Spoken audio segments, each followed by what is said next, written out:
Assalamualaikum dan selamat sejahtera. Hari ini Pendidikan Jasmani dan Kesihatan tahun 3, tajuk penyakit bawaan nyamuk, subtopik cara-cara mencegah pembiakan nyamuk, buku teks muka surat 84. Okey murid-murid, pada minggu lepas kamu telah belajar penyakit bawaan nyamuk daripada dua jenis nyamuk, iaitu nyamuk Aedes, ini nyamuk Aedes, okey, yang membawa penyakit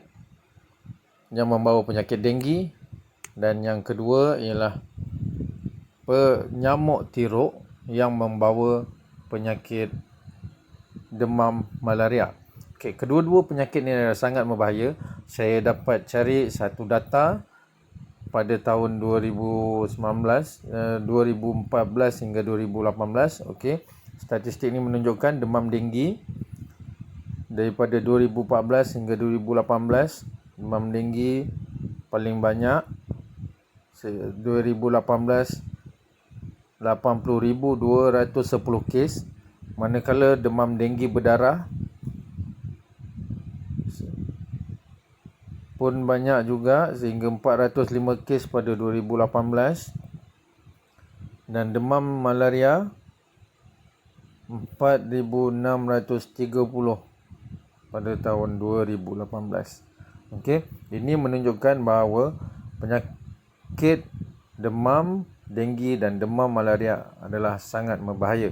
Okey, ini di Malaysia pada tahun 2014 hingga 2018. Jadi kita lihat, ini di Negeri Sembilan yang saya jumpa dalam sinar harian.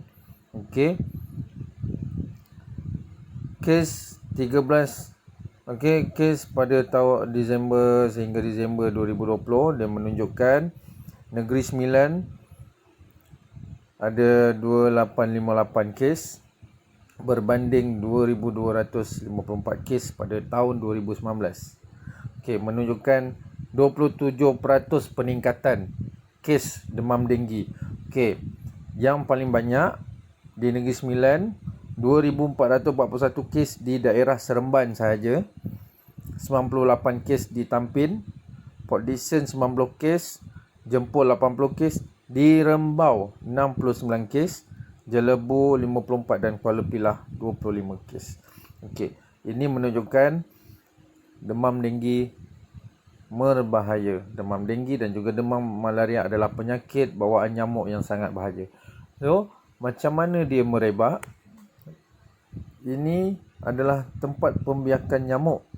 Okey, bekas jambangan bunga yang ada air, perabot rosak yang mana ada air, takungan, botol dan tin, bekas makanan polistiren tayar, longkang tersumbat, bekas simpanan air, kolah air, bekas plastik, bekas minuman haiwan ternakan, pasu bunga, alas pasu bunga yang mana boleh menakung air, ia menjadi tempat pembiakan nyamuk.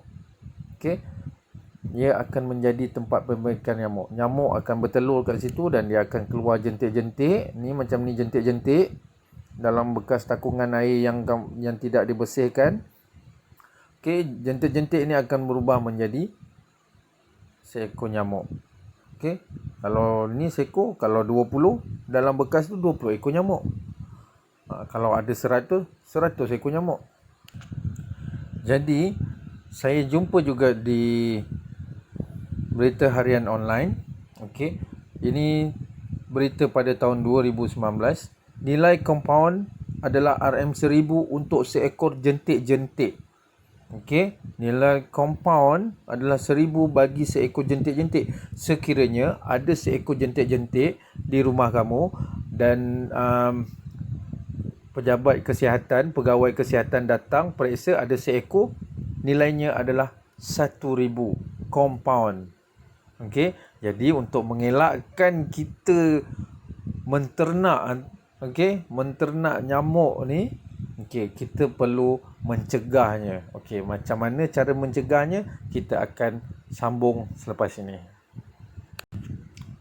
Okey murid-murid, sini pada muka surat 84, cara-cara mencegah pembiakan nyamuk. Okey, tadi saya dah tunjukkan tempat-tempat pembiakan nyamuk, tempat-tempat yang mana boleh menakung air Di situlah menjadi tempat kawasan pembiakan nyamuk. Dan juga tempat tu gelap. Nyamuk suka tempat yang gelap. Okey, contohnya ada botol air di tempat yang gelap, nyamuk akan bertelur kat situ dan dia akan membiakkan nyamuk lebih banyak. Ingat, seekor nyamuk compoundnya 1,000. Jadi untuk mengelakkan kita di compound, mari kita menjaga kebersihan dan kita mencegah pembiakan nyamuk. Cara-caranya yang pertama iaitu tanam bekas yang menakung air. Tanam bekas-bekas yang menakung air. Contohnya di rumah, kita nampak ada bekas botol, ada cawan plastik yang kita tak pakai, kan? Di belakang rumah, di tepi longkang, apa semua ada, kita boleh tanam. Kita tanam sampah-sampah tu. Kita korek tanah dan kita tanam. Kita kambus. Buang air tu dan kita kambus. Okey. Dan yang kedua, kita ada kala rumah kita dia mandi guna kolah, dia tak ada shower, kita tadah dengan baldi, kita tadah dengan bekas air, kita tadah dalam kolah. Dalam kolah juga kita boleh membiak nyamuk. Jadi kita perlu tutup bekas yang mengandungi air, bekas tadahan air, bagi mengelakkan nyamuk membiak di dalam takungan tersebut, dalam bekas air tersebut. Seterusnya tutup tong sampah. Tong sampah adalah tempat kotor. Jadi bila tempat kotor, biasanya sampah orang akan main campak-campak je. Lepas tu mulut tong sampah tu terbuka. Bila hujan turun, air, ada plastik dalam tu, ada botol, ada polistiren, air bertakung. Dan bila air bertakung, nyamuk mengambil kesempatan untuk membiak dekat situ. Jadi tong sampah kita ikat, tong sampah tu dia punya mulut dia tu, penutup dia tu kita tutup bagi mengelakkan daripada nyamuk membiak. Seterusnya, bersihkan bekas takungan air. Bekas takungan air ni contohnya dalam pasu hiasan yang ada letak air. Bekas kalau ada tanam bunga, pasu tu kita ada alas pasu. Alas pasu tu kita kadang-kadang ada air. Jadi kita bersihkan tempat-tempat tu. Satu lagi contohnya macam di rumah ada tayar-tayar yang terbiar. Tayar-tayar terbiar tu kalau kita tak bersihkan, kita tak buang air dalam tu, ia akan menjadi tempat pembiakan nyamuk. Dan juga ada satu lagi, biasanya kalau rumah ada kelapa, kan? Rumah ada kelapa, kita minum air kelapa. Minum air kelapa, lepas tu kelapa tu kita campak je. Bila kita campak, tak tutup, kita tak telangkupkan. Kelapa tu boleh menakung air dan boleh membiak nyamuk kat situ. Jadi kalau kita nak buang, kita telangkupkan kelapa tu. Bagi nyamuk tidak boleh membiak di situ. Dan yang terakhir dengan cara pengabutan. Ataupun bahasa Inggeris, dalam bahasa Inggeris dipanggil fogging. Biasanya fogging ni pusat kesihatan daerah akan datang apabila mendapat laporan di kawasan perumahan kita ada kes denggi.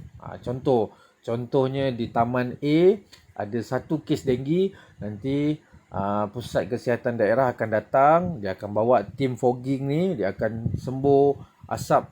Biasanya dia akan sembur waktu hampir-hampir senja, sebab waktu aktif nyamuk pada waktu senja.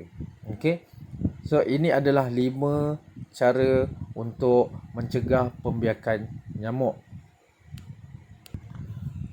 Dan satu lagi, ada ubat jentik-jentik. Maksudnya ubat jentik-jentik tu, tempat kita takungan air tu, kita taburkan serbuk ubat jentik-jentik ni untuk mengelakkan air tu didatangi oleh nyamuk untuk membiak. Dan satu lagi, untuk menghindari nyamuk, contohnya kita ada dekat rumah ada kolam ikan dekat luar. Ada kolam ikan kat luar, ikan kita boleh bela ikan laga ataupun ikan gapi, sebab dua ikan tu dia akan makan jentik-jentik. Contoh kita ada perhiasan, taman perhiasan tepi rumah, ada kolam air Dan lepas tu kita bela ikan gapi untuk mengelakkan pembiakan jentik-jentik.